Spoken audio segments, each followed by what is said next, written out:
नमस्कार, स्वागत है आपका आज के मुख्य समाचार में, जिसमें सबसे पहली और बड़ी खबर में आपको बताएंगे कि UP CM Yogi Adityanath corona positive, बोले वर्चुअल कर रहा हूं काम।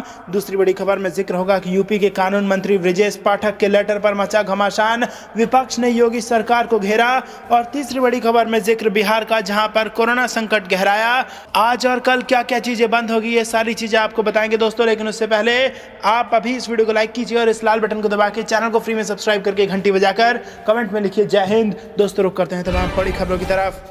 UP CM Yogi Adityanath corona positive, बोले वर्चुअली कर रहा हूं काम। जी हां दोस्तों, यूपी के सीएम योगी आदित्यनाथ की कोरोना रिपोर्ट पॉजिटिव आई है। मुख्यमंत्री योगी ने खुद ट्वीट कर जानकारी दी है कि शुरुआती लक्षण दिखने पर मैंने कोविड की जांच कराई और मेरी रिपोर्ट पॉजिटिव आई है। मैं सेल्फ आइसोलेशन में हूं और डॉक्टरों की सलाह का पूर्णतः पालन कर रहा हूं। सभी कार्य वर्चुअली संपादित कर रहा हूं। सीएम योगी ने ट्वीट कर बताया है कि प्रदेश सरकार की सभी गतिविधियां सामान्य रूप से संचालित हो रही हैं। इस बीच जो लोग भी मेरे संपर्क में आए हैं वह अपनी जांच अवश्य करा लें और एहतियात बरतें। बता दें कि इससे पहले आज सुबह ही पूर्व मुख्यमंत्री अखिलेश यादव भी कोरोना पॉजिटिव पाए गए हैं। इसके अलावा योगी सरकार में मंत्री आशुतोष टंडन की भी कोरोना रिपोर्ट पॉजिटिव आई है।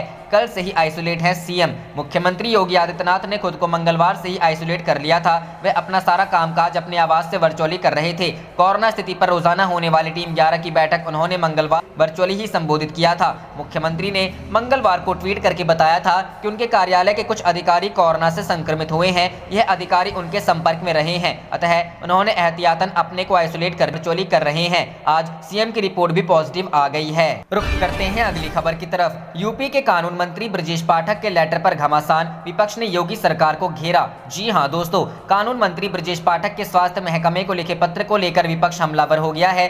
सियासी गलियारों में इस पत्र पर घमासान मचा रहा। विपक्ष ने राज्य सरकार को इस पत्र के बहाने आड़े हाथों लिया है। प्रमुख विपक्षी पार्टी सपा, कांग्रेस और आम आदमी पार्टी ने मंत्री के पत्र के बहाने राज्य सरकार पर खराब व्यवस्थाओं का आरोप लगाया। समाजवादी पार्टी के राष्ट्रीय अध्यक्ष व पूर्व मुख्यमंत्री अखिलेश यादव ने कहा है कि खुद सरकार के एक मंत्री ने चिट्ठी लिखकर कोरोना में बेहद इंतजामी की हालात के बयान किए हैं। मुख्यमंत्री को क्या सबूत चाहिए? कोरोना पर नियंत्रण का झूठा ढिंडोरा पीटने वाली भाजपा सरकार को जवाब देना होगा कि उसने लोगों की जिंदगी के साथ खिलवाड़ क्यों किया। टीका, टेस्ट, डॉक्टर, बेड, एम्बुलेंस सबकी कमी है और टेस्ट रिपोर्ट समय से न मिलने से गंभीर रूप से बीमार इलाज के लिए सड़कों पर तड़प रहे हैं। गोरखपुर, राजधानी लखनऊ और वाराणसी में हालात विचलित करने वाले हैं। कांग्रेस प्रदेश अध्यक्ष अजय कुमार लल्लू ने कहा कि खुद सरकार के कानून मंत्री ने कोरोना संक्रमण को नियंत्रित न कर पाने पर जो पत्र लिखा है उसने सरकार की कलई खोल दी है। सरकार की विफलता पर खुद उनके मंत्री शिकायत कर रहे हैं। कोरोना संक्रमण को लेकर सरकार की उदासीनता व संवेदनहीनता उजागर हो गई है। लखनऊ के हालात बेहद खौफनाक व चिंताजनक हैं। जो सरकार राजधानी नहीं संभाल पा रही, वह प्रदेश क्या संभालेगी? टेस्टिंग, ट्रैकिंग, ट्रेसिंग, ट्रीटमेंट और वैक्सीनेशन की व्यवस्था पूरी तरह ध्वस्त है। आम आदमी पार्टी के यूपी में कहा है कि लखनऊ के डीएम ने कहा कि सड़कों पर लोग मर रहे हैं तो उसके खिलाफ जांच बैठ गई। अब मंत्री ने कहा कि लखनऊ की हालत चिंताजनक। मुख्यमंत्री जी, डीएम और मंत्री की सच्चाई स्वीकार कीजिए, उनको सच बोलने की सजा मत दीजिए। मंगलवार सुबह ब्रजेश पाठक का लिखा एक पत्र सोशल मीडिया पर वायरल हो गया। उन्होंने लखनऊ के स्वास्थ्य सेवाओं पर अपर मुख्य सचिव को लिखे पत्र में चिंता जताते हुए कहा है कि अगर हालात में जल्दी सुधार नहीं हुआ तो कोविड-19 की रोकथाम के लिए लखनऊ में लॉकडाउन लगाना पड़ेगा। मुख्य चिकित्सा अधिकारी के कार्यालय में फोन करने पर उत्तर नहीं मिलता। चिकित्सा व स्वास्थ्य मंत्री और अपर मुख्य सचिव स्वास्थ्य से शिकायत करने के बाद फोन भले उड़ जाए, लेकिन सकारात्मक काम नहीं होता। स्वास्थ्य मंत्री ने यह कहा। कानून एवं न्याय मंत्री ब्रजेश पाठक के पत्र पर चिकित्सा एवं स्वास्थ्य मंत्री जय प्रताप सिंह ने कहा कि मुझे ऐसा कोई पत्र नहीं मिला है। वैसे वे लखनऊ के विधायक हैं तो निश्चित रूप से उनके पास लोग मदद के लिए आते ही होंगे। जहां तक एम्बुलेंस देरी से पहुंचने की बात है तो अभी सारे एम्बुलेंस लगातार मरीजों को एक स्थान से दूसरे स्थान में लगे हैं। कोई एक किनारे पीजीआई भेजा जाता है तो कोई दूसरे छोर के किसी अस्पताल में। मरीज भी अलग अलग क्षेत्र के होते हैं। लखनऊ में ट्रैफिक का भी भारी दबाव है, ऐसे में कुछ विलंब होना लाजमी है। वैसे भी पूरे सिस्टम में कहीं ना कहीं तो कमी ही हो सकती है और हम उससे इम्प्रूव करने में लगे हैं। किसी को कोई परेशानी ना हो, इसके लिए ही तो हम दिन रात एक कर काम। रुख करते हैं अगली खबर की तरफ। बिहार में कोरोना संकट गहराया। आज और कल से बंद हो रही कई सारी चीजें, जानिए और परेशानी से बचिए। जी हाँ दोस्तों, बिहार में कोरोना संकट पहले से ज्यादा गहरा गया है। कोरोना के नए मामलों के आंकड़े दिन दूनी और रात चौगुनी वाली रफ्तार से बढ़ रहे हैं। राज्य की तुलना के दौरान बिहार वो प्रदेश बन गया है जहां पॉजिटिव केस की दर सबसे ज्यादा है। कोरोना के कारण बिहार में कई बंदिशें राज्य सरकार ने लगाई हैं। अब 14 और अप्रैल से जन सुविधा वाली 2 चीजें बंद हो रही हैं। इनमें से एक है बिहार के बड़े अस्पतालों में शुमार पटना स्थित इंदिरा गांधी आयुर्विज्ञान संस्थान यानी IGIMS। यहाँ 14 अप्रैल से OPD में काउंटर से पर्चा नहीं कटेगा। OPD में अब 14 अप्रैल से मरीजों का ऑनलाइन रजिस्ट्रेशन के माध्यम से इलाज होगा। इसके लिए संशोधित अधिसूचना जारी कर दी गई है। ऐसे में अगर आप जानकारी के अभाव में पर्चा कटाने अस्पताल पहुंचते हैं तो परेशानी का सामना करना पड़ेगा।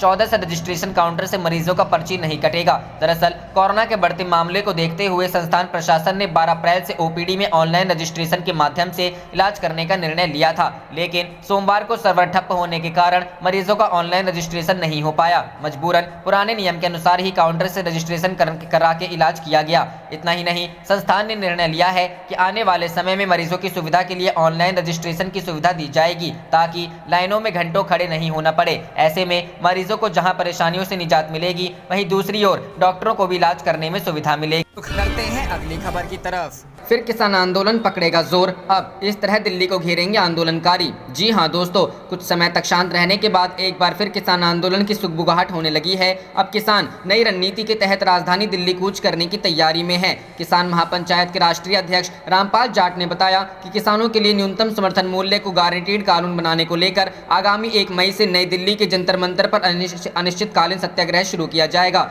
श्री जाट ने बताया कि सत्याग्रह में राजस्थान, हरियाणा, दिल्ली, महाराष्ट्र एवं उत्तर प्रदेश के किसान सम्मिलित होंगे। सत्याग्रह का प्रयोजन न्यूनतम समर्थन मूल्य पर खरीद की गारंटी कानून बनाने तथा खेती के कॉर्पोरेटीकरण के प्रभाव को समाप्त करने के लिए एक राष्ट्र एक बाजार संबंधी कानूनों में संशोधन अथवा वापसी करने के संबंध में देश भर में चल रहे आंदोलन की सफलता के लिए सत्य, शांति एवं अहिंसा के आधार पर सत्याग्रह किया जाएगा। इस दिशा में ताला खोलने के लिए सत्याग्रह ही चाबी बनेगा। उन्होंने बताया कि गत 9 अप्रैल को सत्याग्रह अनिश्चितकालीन होने के कारण जंतर मंतर नई दिल्ली के स्थान की अनुमति को निरस्त कर दिया गया था। उसके उपरांत 11 अप्रैल को पुनर्विलोकन पत्र प्रस्तुत किया था। उसी के संबंध में 12 अप्रैल को दिल्ली के पुलिस उपायुक्त डॉक्टर ईश सिंघल के कार्यालय में वार्ता हुई, जिसमें देश के किसानों की ओर से उनके श्री जाट नेतृत्व में 5 सदस्यीय शिष्टमंडल के सदस्यों में किसान महापंचायत राजस्थान के वरिष्ठ उपाध्यक्ष बसुद्दीन लाल यादव, प्रदेश मंत्री बत्ती लाल बैरवा, हरियाणा से मनोज शिवरायण एवं नवनीत रोज ने भाग लिया।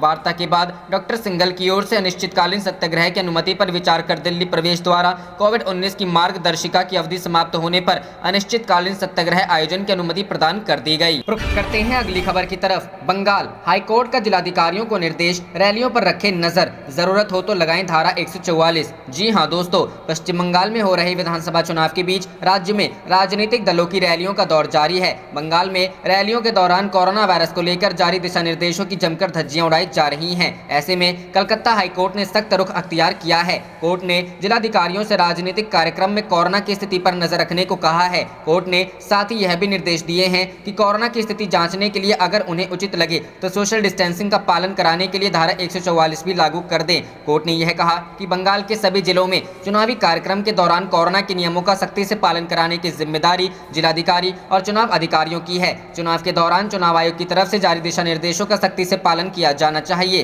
कोर्ट ने कहा कि कोरोना से व्याप्त हो रही भयानक स्थिति के बीच अगर नियमों का पालन कराने के लिए धारा 144 लागू कराने की जरूरत पड़े तो वो भी किया जाए। कोर्ट ने कहा कि इस दौरान सभी आयोजनों में मास्क पहनना अनिवार्य है। सैनिटाइजर भी हर जगह उपलब्ध होना चाहिए। गैदरिंग्स के दौरान कोरोना संबंधी नियमों का सख्ती से पालन कराया जाए। जमकर उठ रही नियमों की धज्जियां। बंगाल में 4 चरण का चुनाव संपन्न हो चुका है और 5वें चरण के लिए प्रचार जारी है। देश भर में कोरोना के मामले तेजी से बढ़ रहे हैं। कोरोना के बढ़ते केस से किसी भी राजनीतिक दल ने सीख ना ली है और नियमों को ताक पर रखकर रैलियां या रोड शो का आयोजन किया जा रहा है। इन रैलियों में ना तो कोई मास्क लगा रहा है और ना ही कोई सोशल डिस्टेंसिंग का पालन कर रहा है। रुख करते हैं अगली खबर की तरफ। यूपी में अमानवीयता चरम पर, अस्पताल की जगह शमशान की क्षमता बढ़ा रही सरकार। प्रियंका गांधी। जी हां दोस्तों, उत्तर प्रदेश में कोरोना के बढ़ते प्रकोप के चलते हड़कंप मचा हुआ है। इसे देखते हुए कांग्रेस की महासचिव और यूपी कांग्रेस प्रभारी प्रियंका गांधी ने प्रदेश के कांग्रेस नेताओं के साथ आपात बैठक की है। प्रियंका गांधी ने वीडियो कॉन्फ्रेंसिंग के जरिए यूपी में कोरोना की भयावह स्थिति पर चर्चा की। बैठक में प्रियंका गांधी ने कहा कि यूपी में कोरोना संकट के दौरान अमानवीयता चरम पर है। सरकार अस्पताल की क्षमता की जगह शमशान घाट की क्षमता बढ़ा रही है। उन्होंने कहा कि सरकार आंकड़ों से नहीं, लोगों की जिंदगी से खेल रही है। इस दौरान प्रियंका गांधी ने आश्वस्त किया कि प्रदेश की जनता की हर संभव मदद के लिए कांग्रेस तैयार है। उन्होंने कहा है कि विपक्ष का धर्म है कि जनता के सवालों के लिए लड़े, कांग्रेस जनता के लिए लड़ने को प्रतिबद्ध है। बता दें, यूपी में कोरोना संक्रमण बेहद तेज रफ्तार से लोगों को अपनी चपेट में लेता जा रहा है। स्थिति ये हो चुकी है कि मुख्यमंत्री योगी आदित्यनाथ भी कोरोना पॉजिटिव हो चुके हैं। इसके अलावा सरकार के कई मंत्री भी कोरोना की चपेट में हैं। समाजवादी पार्टी के राष्ट्रीय अध्यक्ष अखिलेश यादव भी कोरोना पॉजिटिव हो गए हैं। खुद सीएम योगी ने ट्वीट कर अपने कोरोना संक्रमित होने की जानकारी दी है। उन्होंने लिखा है कि शुरुआती लक्षण दिखने पर मैंने कोविड की जांच कराई और मेरी रिपोर्ट पॉजिटिव आई है। मैं सेल्फ आइसोलेशन में हूं और चिकित्सकों के परामर्श का पूर्णतः पालन कर रहा हूं। सभी कार्य वर्चुअली संपादित कर रहा हूं। प्रदेश सरकार की सभी गतिविधियां सामान्य रूप से संचालित हो रही हैं। इस बीच जो लोग भी मेरे संपर्क में आए हैं वह अपनी जांच अवश्य करा लें और एहतियात। आप देख रहे थे आपका अपना चैनल जय हिंद जय भारत।